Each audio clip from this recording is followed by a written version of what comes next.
Mary Shelley was only 18 years old when she wrote Frankenstein, or The Modern Prometheus.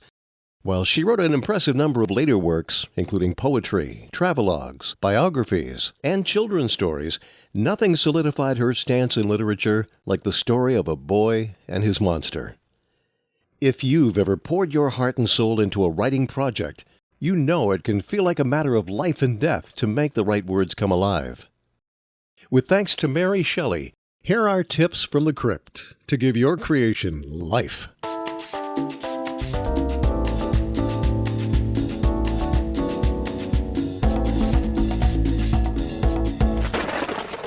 One, find the right bits and pieces. For all his faults, Victor Frankenstein was a discriminating monster maker, selecting only prime cuts. Like a post-mortem Paula Deen, he'd be quick to reject, say, a lopsided brain. We have to be equally willing to discard a weak plot point or a character who drags our story down. Occasionally, even our cleverest ideas have to go on the cutting room floor. As Stephen King says, sometimes you have to kill your darlings. When we need fresh ingredients, we can bravely borrow ideas from the laboratory of literature that already exists. Be a grave robber if the spirit strikes, and dig up elements from the classics to reanimate. 2. Dream a little dream. Mary Shelley is said to have concocted her outrageous tale in a waking dream.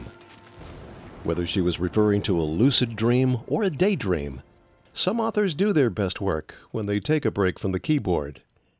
Mulling over ideas while gardening, walking, or lying awake at night can provide blessed distance from the cursed cursor. 3. Draw from your own life. Shelley's original classic contains enough death to fill a graveyard, not unlike her personal life. Her mother, her half-sister, even her own daughter met with untimely ends, and the women in her book were no more fortunate. Mary's familiarity with cruel realities permeates her pages. Don't be afraid to draw from the good, the bad, and the ugly from your own life experience. 4. Know what size your idea is. Frankenstein was originally going to be a short story, but it was a big idea that needed room to fully explore its complex plot and characters. Shelley soon recognized it had too much potential to be caged in, and decided to flesh it out. At some point, you may decide that your short story would be better served as a novel, or vice versa. It's good to stay flexible. 5. Include a little romance. It will never be confused with Casablanca, but like most popular stories, Frankenstein contains a smattering of amour to keep the ladies interested. Even the monster communicates his need to be loved and asks the good doctor to sew up a spouse for him. And as usual, their first meeting starts off on a bad foot. 6. Set a trend. Dracula may claim he's hundreds of years old, but Frankenstein beat him to the marketplace by a good 8 decades. Frankenstein was the front-runner of fear, the gruesome grandfather of all monsters to follow. Let us all craft a story so ahead of its time that future generations of writers will be forced to follow in our footsteps. If a rookie of 18 pulled it off, why can't we? 7. Make the unbelievable believable. This tale of messing with the laws of nature is no less science fiction than The Matrix. But what makes Frankenstein the chiller that it is the believability factor. We're not asked to accept alien life forms or learn the workings of a fictitious society. Instead, we're fed possibilities from the world we know. In 1818, scientists had already proven that lifeless human tissue could be reanimated using electricity. It was just a hop, skip, and a jump away to accept that a brain could start thinking again, and what might happen if it did.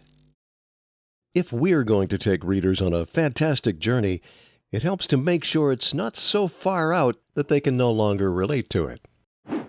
8. Engage in friendly competition. Frankenstein wouldn't have been written had Shelley and her writing companions not decided to compete to see who could write the best ghost story.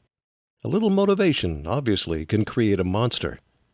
Today, writers who take part in National Novel Writing Month every November, writers' conferences, or one of the many other organized events for writers find it a fun and communal way to breathe life into a manuscript.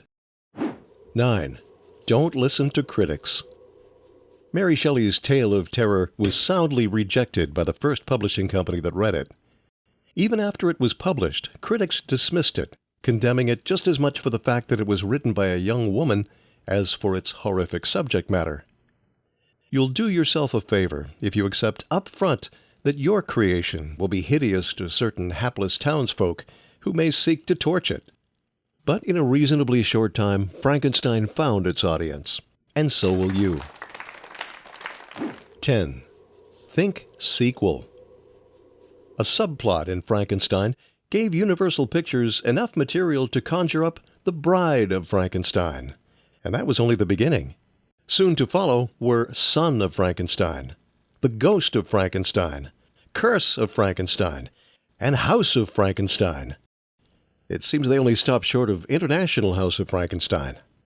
The book you're writing right now could well be the beginning of a series. If you've created characters your audience can't get enough of, you don't have to stop at the end. Leave that door partly open, and you'll be able to walk right in again. Fortunately, writing isn't brain surgery, but we can take a few cues from Dr. Frankenstein. If we do, we stand a better chance of being able to step back from our creation and maniacally declare, "It's alive! It's alive! It's alive!"